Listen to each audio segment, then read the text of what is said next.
So welcome back to Dog Q&A number 5, and I'm going to let our guest in so she can ask her question about her dog. And her name is Karen. Her dog's name is Raffles. And I will go ahead and let her in now, and then we can get started. So this is a picture of Raffles. All right, so now let me get back to my Zoom and let Karen in. Hi, Karen. Hi. How are you? I'm doing well, thank you. Okay, so I'll go ahead and bring you up, and you can go ahead and tell me what is going on with Raffles. Well, I think when you and I met in January with Tim and I, we were really dealing with a lot of barking with Raffles, excessive barking, and not really, because he's a different breed of dog than we've had before, we didn't really know how to tackle this problem. And then, so your suggestions were really good, when we're not at home, put him in a room where he can't be triggered to bark, when cars are going by or people are going by, to kind of take that away from him, which we did. And then we all ended up with this stay at home. And my 2 college-age kids came home. My daughter, who works in London, flew back from London. My husband was home working. I had to stay in quarantine. Well, I had to be at home while my daughter was in quarantine. So I couldn't go to work. So, all of a sudden we went from 2 people to 5 adults in the house, 2 of whom are in college, 2 of whom are working, and the dog had to be quiet. And that was a huge challenge, and has continued to be a challenge, because if he's not with me, I can't always control his environment where he is. So, I had to keep him with me. I was the only one that wasn't working or in school, and I had to keep him with me all the time. It was a little overwhelming. Yeah. And so. And everybody's still there.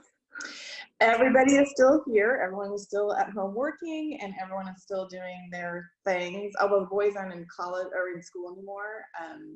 They're both college age. So that ended. So the pressure to be quiet is not as great, although I do have to say he's made great progress. He still barks at people who walk in front of our house, especially if there's a dog involved, which I've been working with him on, by giving him opportunities to bark, and then being next to him and trying to get him to stop, telling him to stop barking. Okay. To do a no bark. And then you can just see his energy. He's just like, oh, I'm gonna growl. And so then he growls. And I'm like, growling's okay. Right, and that's a great phrase. I use that all the time. Growling is okay. Yeah. Dog's saying, I'm not comfortable. Right. And then you can adjust things. And a lot of people want to punish that. I say, no, then you don't have any warning at all. Yeah. Yeah. And like I said, I've never had this breed of dog before. So I grew up with German Shepherds, and then we always had Airedales. And this dog is a reactive barker. He reacts to noises in a way that my other dogs never did. And how old is he now, Karen? He is 22 months. He'll be 2 in August. He's still a puppy. Yeah. He's still a baby. And you got him as an 8-week-old puppy, correct? No. He was almost 12 weeks old when we got him. Oh, okay. And was he at the breeder? Yeah. The whole time? Okay. Yeah. So she was going to keep him as a one of her breeding dogs, and then she decided she just couldn't handle having another puppy. So that was the timing in which we said, okay, we'll take a new dog. We'll have a puppy again. Because we had put our Airedale down about 6 months before that. So, yeah. Okay, so there may have been, and that's the end of the critical socialization. We talked about that. And so, when a puppy is raised with siblings or a parent, until that age, they kind of never learn to be themselves, because they're dependent on those other animals and their families. So we've talked about that and how that plays into what we're dealing with. And so now we've got this little bit of fear reactivity because of some insecurity, and and since you've had him, you've done wonders with him, and so that's really helped him a lot. But we're still fighting this tiny thing at the beginning, which is so critical. So now we do, so now we do what's called management and working the system as best we can, and which is what you're doing, is trying to make up for lost time, which you can't totally do, but you can help. You can make it better. So is this situation, I mean, we were going to adopt a dog, and I feel like some of what I'm dealing with this dog is what might be the same thing as a dog adoption, that you're still dealing with reactive behavior and bad behaviors that were ingrained in them. And I think there is some unknowns, with him. I don't know his parents. We never got to meet his, stud, his puppy parents, whatever you want to call them. And is that the right kind of way of looking at it then? As far as comparing, like adopting a dog, maybe from a shelter or a breeder. Yeah, and I always tell people right off the bat, it's okay to do both. Like, it's good to go to a breeder to get a dog. It's good to get one from a shelter or rescue. It's whatever works for you. A reputable breeder who is doing things well will socialize those puppies constantly. So they will be exposed to sounds, they'll be exposed to different textures, they'll be exposed to different people, and sometimes other dogs, and and they can do that responsibly. Some will do titer testing on the puppy so they don't vaccinate them too early. Some go out of their way to find the correct or the most distant genetically distant dog for their dog that also is screened for all these medical things. And then they release them at either 8 weeks old, or they hold them to 12 weeks, do some more uber socialization separate from the other dogs, and then adopt them out. So that's like best. Yeah. Unfortunately, when you live in a place where it's very expensive to live, a lot of breeders cut some corners and do it for money, and they don't have the expertise to do it. So, I don't know which breeder you had or where they are in the spectrum of that. And, unless you know what you don't know. So you don't know what questions to ask. You don't know what paperwork to look for. You don't know what they should be screening for medically. So if you do your research into all of that and find a good breeder, so now you're starting with the best possible genetic component, hopefully free from medical, like, major medical issues and temperament issues and things like that.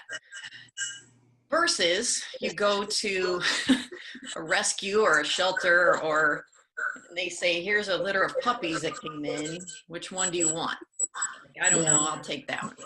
So I've had people get dogs from reputable breeders that ended up having a medical issue the breeder wasn't aware of. And that came in when the dog was still young. And then I've had people get dogs from shelters that lived 15 years, no problems, and no major temperament issues. We are seeing a lot more reactivity in dogs in general, and I don't know if that's, I know there's a genetic component, but I think it's also cultural. We're not exposing our dogs to as much.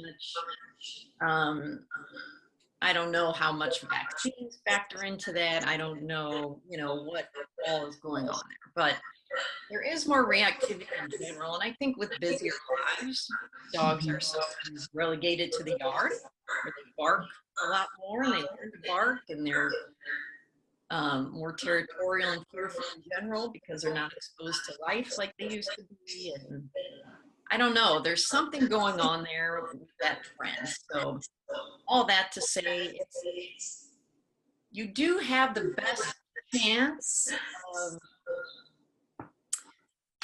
typically, I would say, going to a reputable breeder who screens for genetics and temperament. All that to say. Well, and I think this, we went to this breeder because our next door neighbors had a dog, has a dog from there, and we fell in love with that dog. I mean, he looks just like Raffles, only Raffles is smaller. We call him the doppelganger because they look so much alike. And his temperament was so calm, and so he just had a really lovely temperament. Now, my dog has a little bit more energy, I think, in what he brings to people, whereas that dog is a little more reserved towards people. Raffles is much more energetic and is curious about who's this new person, so I've had him exposed to a lot of people, because I have my own business at home and people come and go. And so I make sure that he acknowledges them. He's gotten better about, not jumping up on people. We've worked really hard on that. But he loves to be with people. He loves that. And I do have to, I think he's definitely gotten much better with the reactive barking. I do, he gets excited. And sometimes when he gets excited, he barks. And it's like, so there's different kinds of barking that I'm dealing with also. There's children 2 houses up from us. There's a set of twins that are 2 and the daughter who's 4. And obviously with everyone being home, they're out in their yard a lot. And there's kids who cry. I've had 3 children, no problem. I get the crying. And he reacts to that crying. Like he hears it and he's like, something's wrong, and and then barks because he's reacting to it. So again, there's different situations I've realized being home so much with him that is causing him to reactive bark. And one is people walking by with the dog in front yard or on the sidewalk, and the other is these children, and then there's my clients who show up at my house. And so it's like I'm getting these different situations. I'm kind of starting to identify what's causing him to bark, which has been helpful so that I can, use the correct verbiage to help him stop barking. Is that the right thing, or is that the right kind of way of looking at it? Yeah, and I think you pointed out something that's really foundational in this whole thing is even within a litter, there's so many different personalities. And you see with your kids how different they can be in a family. You're like, y'all have the same parents here? Exactly. And so it's the same thing with dogs, where one can be super outgoing and have no issues at all with anything. And then another one is scared and hiding in the corner, and over here is totally different from both of them. And so that's part of it too. And having more what we call working drive or energy, those dogs are going to react more to them, just in general, because they have more energy, just like you were saying. And so, a lazier dog would see a dog going by, and maybe it's not worth it to go over and bark at it, But he's like, well, I need something to do all the time, so I'm just gonna, that's something I can guard. Got it. And so, having knowing the triggers for your dog are huge, because that's a big thing. So then you know how to step in and prevent it before it happens. So that's kind of step one. So like we were doing with keeping Raffles sort of in a room when you leave, that keeps him quiet. He's away from the window where he can get stimulated by things and aroused. He's just calm and quiet and hanging out in the back room. So that keeps the energy down. So it's that kind of principle. Okay. Yeah, because I think the boredom factor is a real thing with him. He gets bored, and I recognize that, and I've been trying to help, since I have 5 adults here, or 4 plus me. I've tried to explain to them that he cannot just sit in a room all day long and be quiet. So my husband's like, well, I'll take him for a walk. So then he'll walk him for like 2 miles. Oh, he had a good walk. Man, that still isn't enough for him. He needs to run and he needs to chase things. And so that's kind of something that I've realized also, because we don't have doggy play dates like I was having for him. So there's a lot of, I'm like, take the ball, just throw it for 10 minutes, take treats, let him come back for treats. And he's been doing that. And one of my kids does it more often than others, but that's something I try to do for him every day, is to give him some ball playing time. And then when we're up in my office or my she shed, I play ball with him. I'll make him bring the ball, and I'll just toss it in the room, and he has to go find it and get it. So I've noticed that he does get bored, and I think for him, his boredom then increases that, when he's bored, he wants to bark more, react more to things. Yeah, that's a great observation. And, changing things up all the time is important to keep in, because, and people will call these smart dogs. I call them dogs with a high working drive. They just need something to do all the time. And, you do something for a little bit and he's like, okay, now what? Right. He'll walk away because he's sick of it. He's like, that's fine for now, but what else can we do? Yeah. And so, think about a person walking by the house with their dog. That happens periodically. So it's constantly something new and different and exciting. And, after a few seconds, dogs are on to a new thing in their minds. So he barks at someone going by. 3 seconds later, he's forgotten all about it. Now it happens again. He's like, wow, this is amazing. Here it is. Yeah. Yeah. So it's definitely giving him different things to do. And then because he's young too, he has more energy. Yeah. Maybe 14, he wouldn't have to do something. Maybe. Right. We'll see. We'll see about that. It's interesting because I had Airedales. Our family has, with my children, we always had Airedales. So we've had 2 Airedales from puppy to 11, 12 years of age. And so my kids grew. So, and the Airedales my Airedales were not reactive barkers. They were much more, although Airedales have high energy and high need to be active, they weren't reactive barkers. So this is all new to me. Having this Australian labradoodle is new.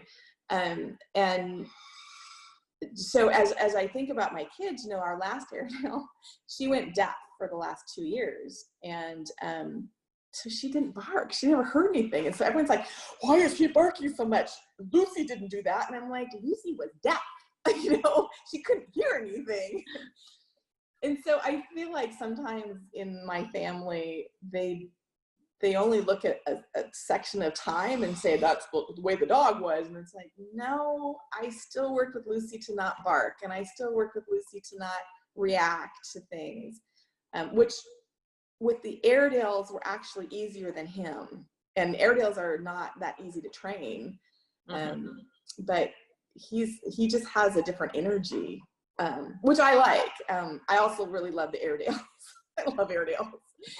So, having, and I'm committed to this dog for life. So, I want to learn what's best for him to not, to understand his energy and his personality, for lack of a better word. But I do like the idea of working that working mentality of a dog, because I do think dogs need to have a purpose. And I'm just figuring that out with him, where the Airedales they had a little different personality. Yeah, giant terrier. Different whole different animal. Whole different, and that's what we're seeing. And I keep saying you can't compare them because they're not the same breed of dog. The Australian Labradors are made up of 5 different dogs, and it's an expensive mutt. But he's, where Airedales are Airedales, and so there's, again, there's a difference there too that we have to learn. And I don't always know what to do. with him. Yeah. I always say 90% of my calls are from people who all of a sudden got a different kind of dog. Yeah. Because you're like, wait a minute, I thought I was a dog expert. No, Right. what is this? And you brought up another great point. And so here's a general recommendation for all dogs with that high working drive. When they're doing something you don't like, you can't just tell them to stop. You have to give them a new task. So if he goes to bark, what is the incentive to stop? There's none, because he's in his drive, he's working.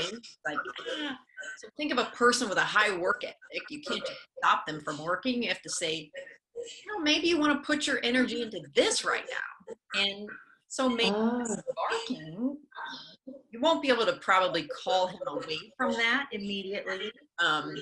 Maybe put a long line on him while he's at home so he can drag that around. So if he goes to the window, starts barking, then you can use that to kind of get his attention, because he'll feel the tug on his neck, and have him come over and do something else. So maybe it's, hey, come over here, do some known obedience cues on your bed, and then I'm going to give you this toy and we'll play real quick.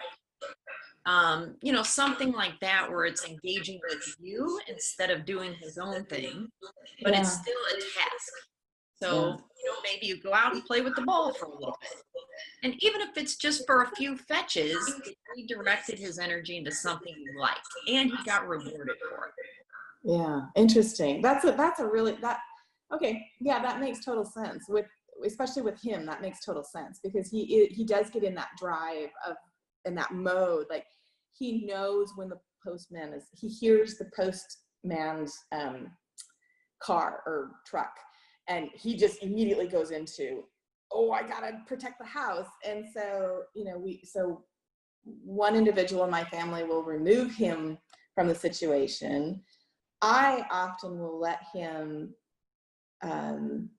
engage, and then try to train him to, okay, we're not going to bark at the postman, and I see, when I'm out with walks with him, I see the postman everywhere. So he knows the dog and he knows me. And so we're always waving, and, and I said, I'm still working on it. And he's like, thank you, because the dog really goes into, Raffles really goes into like hyper barking mode. Like, oh my, there is stranger danger here. And so I'm trying to desensitize some of that by allowing him to hear the noises, but then he does need to be redirected. And that's good. I think that's kind of the next step for me, is to now redirect him when the postman walks up to the door and puts, it's the sound of the lid on the box going down, that he were like, there's somebody here. So, that's one thing that I can work on. I think that's a really good, that's kind of the next step, I think, is redirecting, but having him hear the noise, but then interact with me in a different way. Yeah. So that's good. Yeah. Here's something our UPS driver did up until shutdown. Now she's extremely busy and can't do this, but every time she would drive down the street, I mean, literally, she see a dog, she pulls over. She doesn't care what she's doing, where she is in the street. She just pulls over, jumps out with milk bones. The dog, I mean, they come up, they're like pulling their people down to get to this woman. So now my dog sees a UPS truck or anything that looks like a big deal.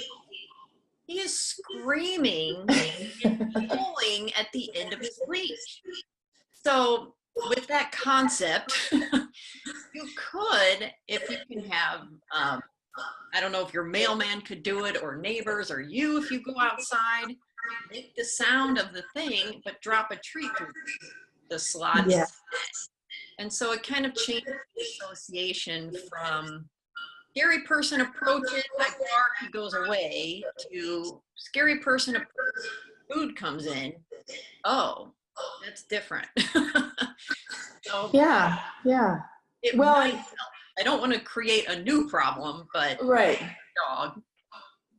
I think that's something that I could try. I'm again, having a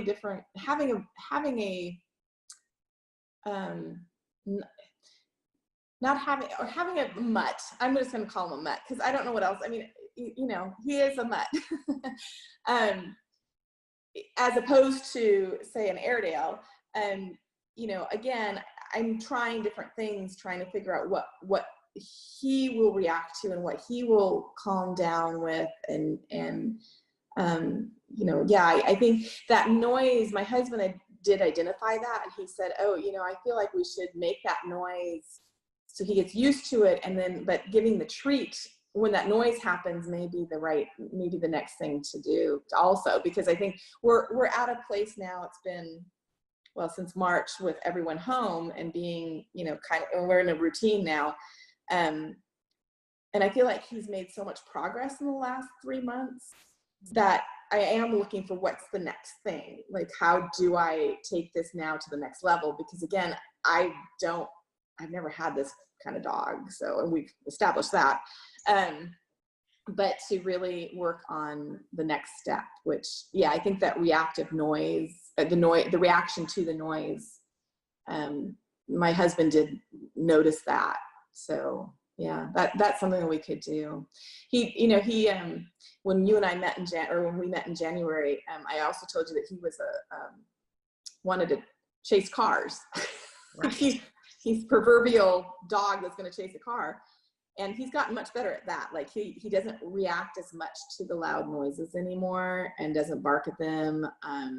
Every once in a while, he'll, you know, get really on edge, and then I just kind of tap him, and he kind of like, oh, okay, I'm not supposed to do that. You know, so he's definitely growing up. He's definitely gotten better with some of that. And I think we forget that he's still a puppy. Right. You know?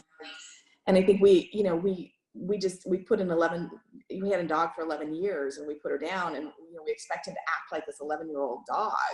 And it's like, no, he's not even 2. And I think that's also kind of the expectations everyone has to just come down a little bit too, that he still you know, the training is not just a one and done. Yeah. And it goes on forever. Mm-hmm. With some dogs. I kind of think that's going to be him, you know, so, and which is fine. I don't mind. I like the challenge of all of this. But I just need to know what to do with him. Yeah, it does sound like you're definitely on the right track. And it sounds like you're on to the phase of redirecting him to something else, and creating new associations with the things that you can't control, like the sounds, especially the mailbox and maybe the cars, which you're already seeing progress with. So that's great. Yeah, I know yes, I think we are there with sounds. We're still not there with people walking their dogs by our house barking. But again, you know, we have a screen door, and I like to keep that screen door open in the evenings, but I can't because I have to sit with him right now when he's in front of the door because of people walking by. Mm-hmm. So again, I try to look for opportunities to train him, and having that screen door open at 5 o'clock in the afternoon when everyone's walking their dogs is actually, you know, I just try to sit down with him, and I sit next to him, and, you know, you can see his energy going, and I'm like, we're gonna calm down. So I think I think we're like in that redirection stage. Yeah, that's a good way of putting it. And teaching him self-control is great, because that's a huge part of, you know, you might want to explode right now, but you don't always get to, and you don't always get to be redirected. So sometimes you just have to contain yourself. Yeah. And that's a good skill too. And, you know, if they've had enough energy expended, then it's possible. But, you know, first thing in the morning, it may not be possible. Well, it's funny because my husband today, my husband took him for a walk, and then I had, I'm a personal trainer, so my ladies are back, and we're in the backyard, you know, all the correct things doing. And he likes to come say hello to everyone. Well, he got so excited everyone was there that he did his zoomies. He was just zooming around the yard, and then he'd go say hi to somebody, and then he'd have to go, and, you know, he knows he has to get some of that energy out. And then he was able to calm down enough to be out there for a little bit, and then he had to go in. That's great. That's amazing. Yeah. So and my other dog, my Airedale, she was out there all the time, and she had to lay in the grass, and because Airedales like to defy orders sometimes. So then she'd put her feet on the concrete. She'd still be on the grass, but her feet would be on the concrete. So I'm like, okay, that's fine. Right. She's still learning, you need to be on the grass and stay there. Right. So again, I have to remember that he's just a puppy still. Mm-hmm. And how old, as they grow and get older, Airedales didn't settle down till they were 5. Do we have any ideas about Australian Labradoodles? So I have a 13-year-old Husky Jindo Lab Shepherd mix. Wow. Who, never put those together, by the way. No. Husky with anything is a no. My gosh. I would never do that. So he's 13, going on 14. We've had him since he was a year old. He came to the shelter with a dog that I think was his mom.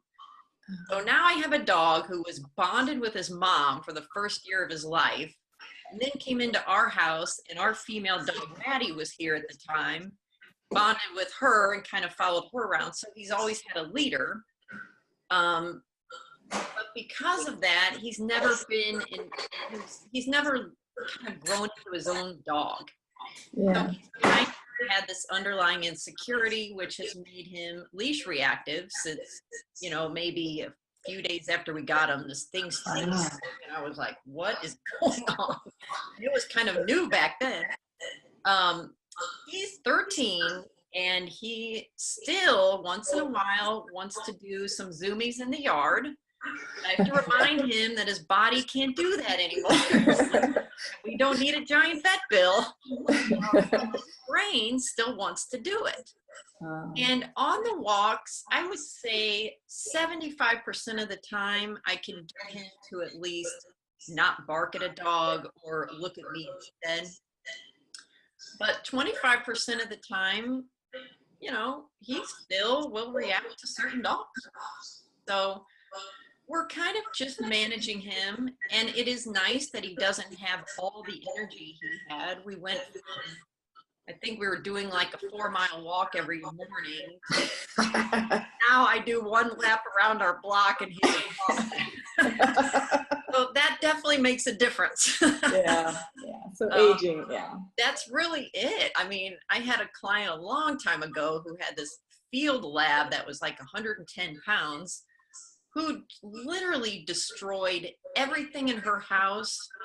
She would just fix it or put up metal plating on the bottom of all the doors and walls. And this dog could not do enough to get kicked out of this house, and she wouldn't let him go. So he lived with her forever. She was this tiny old lady, and I don't know how she did it. Wow. But that dog was a puppy forever. I never saw that dog act old, even at 10. Wow. So, that's amazing.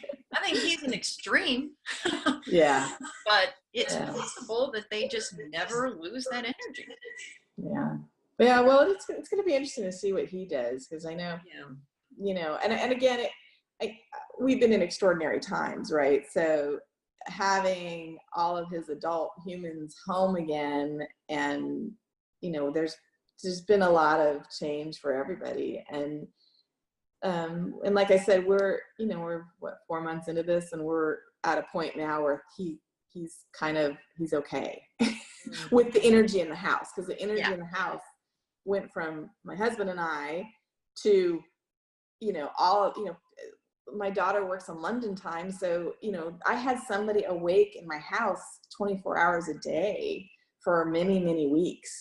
And he just was like, and now he's like, okay, who is that? Okay, I'm fine.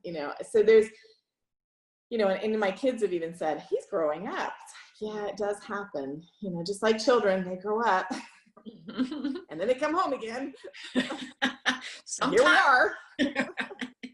And it is like that's such a great point, is they're feeding off the energy in the house too. And, 2 quiet people, or at least relatively quiet, very different from 5. Even 5 quiet people is a whole new energy in the house. Yeah. And, that will fuel him too. And it Yeah. does, there's a law of threes with dogs in them adapting to things. Usually it's 3 days, first get them home for the first adaptation to happen, 3 weeks, and then 3 months. So probably around 3 months, you see them kind of get used to everything. We just brought a new dog home in March, and she was sort of a little afraid of men before, and now she crawls up to my husband. She likes him, but it was about 3 months. Yeah, So right interesting. on point. Yeah, interesting. Yeah, and that's right about where we are, because I can say that I have definitely seen a change in him, but that would make total sense because it has been 3.5 months or whatever, and he seems to be, I call him the Don Juan. He is in love with any woman that walks into this house, and he's like, "Ooh, there's somebody new. There's a girl here." Man, okay, I'll put up with you, but I like the girls. And I've also noticed that behavior, and I'm kind of like, and one of my boys has a girlfriend, and so when she shows up, if she doesn't say hello to him, he hunts her down in the house to find her, and he just cannot settle down until he finds her and says hello to her. So those, again, the other thing I've never had, which may be interesting for some, is that I've never had a male dog. I've only had female dogs. Growing up with German Shepherds, they were all female dogs. The Airedales were female dogs. And I was like, okay, let's try a male dog. And so that's a whole nother, I think, aspect of this that I'm learning also. My female dogs tended to be a little bit more aloof with people, whereas he's much more he likes his women, and next door neighbor girl comes over and he's like, "Oh, she's here."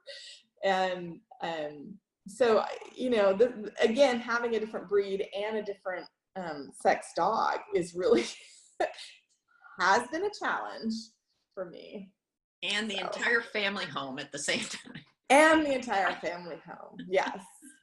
Lots of new things. And I think, like I said, it's gotten a little better because the boys aren't in college, aren't doing their college classes online. So, but I still have the Londoner working from home, and my husband working on LA time and sometimes New York time. And so, he still has to be quiet. And when I'm home, when I'm not working, I can manage it, but we go for lots of walks for Boy in the beginning. And one day he refused to go. He was just like, "No, I'm not going again." It was like, oh, have we been for that many walks? He's like, "I'll be quiet." It's like, no more torture, lady. Exactly. And I think a lot of dogs probably felt that way over this quarantine. Or over this time, and so that's what I would take him outside and throw the ball for him. So there was a lot of retrieving done too over the last few months. So yeah, I think there was a meme about that too. Yeah, it's probably been pretty. Yeah. Even my daughter said, he doesn't want to go. I'm like, he won't even come over. I have the leash, I'm shaking it, he's looking at me, and he's like, mm-mm. That was pretty funny. Yeah, and one of the tricks I found is when my husband would have a conference call, that's when I would take Sammy out. Yeah. So it was like, at least for the first half, you'll have some quiet in the house. Yeah. And when I'm not home to kind of distract him, and I have the two people working and my college age sons are, off doing whatever, my husband does have to take him up into a separate room and keep him up there because he can't have him barking and everything. So, and I'm out of the house 2 days a week working. And so, it's managing, and it's not training, it's managing. And exactly. I want to make sure that his training continues, which I think, I'm the one that's doing most of it. I'm the one that's doing 90% of it. So 95% of it. That's pretty common, I think. Yeah. For one person to be doing it. Yeah. There's one person who's generally in charge. They're the one that calls me. Yeah. Will come to the first session if they can. Who knows from there? Here I am. There you go. Fell right into that one, didn't we? Right, right. Yeah. So Yeah. anyway, I think overall, I think we've managed very well with him over the last few months. But I am looking forward to kind of training the next level, which we've talked about, which I'm excited about trying. Yeah. And it's both. It's management and training. Yeah. So you've got the management down. You know how to keep him quiet if you have to. And now you can just work on the other, sort of redirecting him and creating a new association. Yeah. Yeah. So that's what we're going to do. I got it. I got it now. Yeah. And see, you understand the concept, so I don't have to give you the details. No, because I grew up with animals. I grew up with dogs. The German Shepherds that my mother had, she trained them so well, and they were, she really worked hard with them. And every German Shepherd that we had growing up, she had that dog completely under control at all times. And, so I learned some of those principles, but I'm not dealing with a German Shepherd. Or an Airedale, which I also figured out how to deal with. Now I'm dealing with this other creature. Right. And what typically boy dogs are easier than girl dogs in general, in the sense that they tend to be simpler and have less issues. So, you're just seeing a unique boy dog, I think. So. Yeah. Well, that's good to know too, because this is the first male dog I've ever had, and I'm happy with it. I kind of like the male dog. It's definitely different. Yeah. Definitely different. Yeah. So it's fine. It's good. Yeah. He's fun. Right. Yeah. It sounds like you're enjoying the challenge too. Well, having two Airedales and training them from puppies, they're very, very challenging in their personalities, which I love. I loved the challenge. I loved having, it was like having a permanent 2 or 3 year old child around. And that was fine with me because I knew, and Airedales are really kooky and quirky and fun. And so having a different breed, and he's delightful, it's just, he has his little moments that I've never had to deal with the same things with other dogs or other breeds. Yeah. And I think you're right. I think your point that every breed kind of has its own challenges, and you have to learn how to work with that breed. And again, having, this one, this mutt, has been has presented its challenges. Mm-hmm. And my training of Airedales does not always work for him. So that's why I called you. Right. Yeah. I don't think you would enjoy an easy dog. No, I don't think so either. So I think you have the right dog. Yes, I think so too. He's such a delight. Yeah. And he's such a cuddly dog. I've never had a dog. Well, we've never allowed our animals on furniture. And so he's the first one that's gotten to sleep on the bed and be on the couch. I mean, we didn't have children around. So he was kind of our, child, and he gets away. He got to do more things than our Airedales did. And so, he's had some freedoms that I have not allowed other dogs to have. So. Well, and that's the flip side of fear, insecurity, is that they're very cuddly at home with their people where they're comfortable. Yeah. So that's kind of the positive side of the whole thing. That's good to know. Yeah. And boy dogs in general tend to be more attached to their people, like you said. Like when I would come home, my girl dog would go, "Oh, it's you." Yeah. Boy dog was already there, whole body wagging, waiting for the door to open. I can't leave the room. He's like, "Where'd you go?" "Oh, you're in there now." "Okay, I'll be right here." Is that true of most male dogs? Okay, that's good to know, because he does that, and I thoroughly enjoy that. Whereas the female Airedales were all like, "Okay, I said hi to you. Now I'm going to go over here." Right. And and I didn't mind that either, because, you know, when I had the 2 Airedales, you know, we had small children and raising children, and I just didn't have the time for a male dog's perspective of, I want to be with you all the time, because right. And I guess that's probably why I don't really mind him and his need to be with me or with anybody, because it is, I think that's the other thing I have noticed with a male dog is that difference too. Mm-hmm. Yeah. So, all right, well, you've given me some really good. Good. I know, I'm excited to try kind of the next step, because he has gotten better with his barking, but now it's like, okay, what do we do now that we've gotten through some of the reactive, or still having some of the reactive, but getting through the worst of, I think, the reactive barking. Yeah. The redirect is good. Yeah, I'll be curious to hear how it goes. I'll check in with you in a couple weeks and see. Because I've got, I'm today we'll start working. He's still asleep at the moment. Yeah.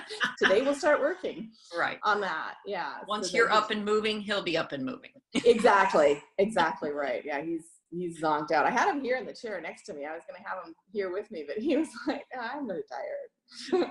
Right. So. Oh, good. Karen, you're doing such a great job with him. Thank you. To talk to you. Yeah, no, I appreciate it. I appreciate the check-in with me too, because that's one of the things that, you know, you think you're doing the right thing, and you know, but it's not, it's getting better, but it hasn't stopped. Mm-hmm. And to be able to say, okay, no, it has actually gotten better, and now we can start the next phase of training. Right.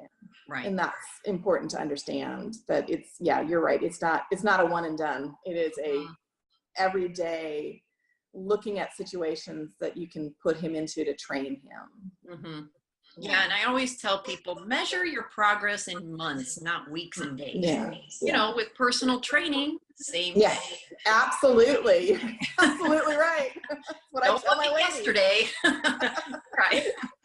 So I'm always telling them, okay, today your body is, you know, not as much as you want to be able to do. So do what you can. Exactly. You did something great. Yeah. Yep. That was my exact thing with my ladies. So. Yep. Good.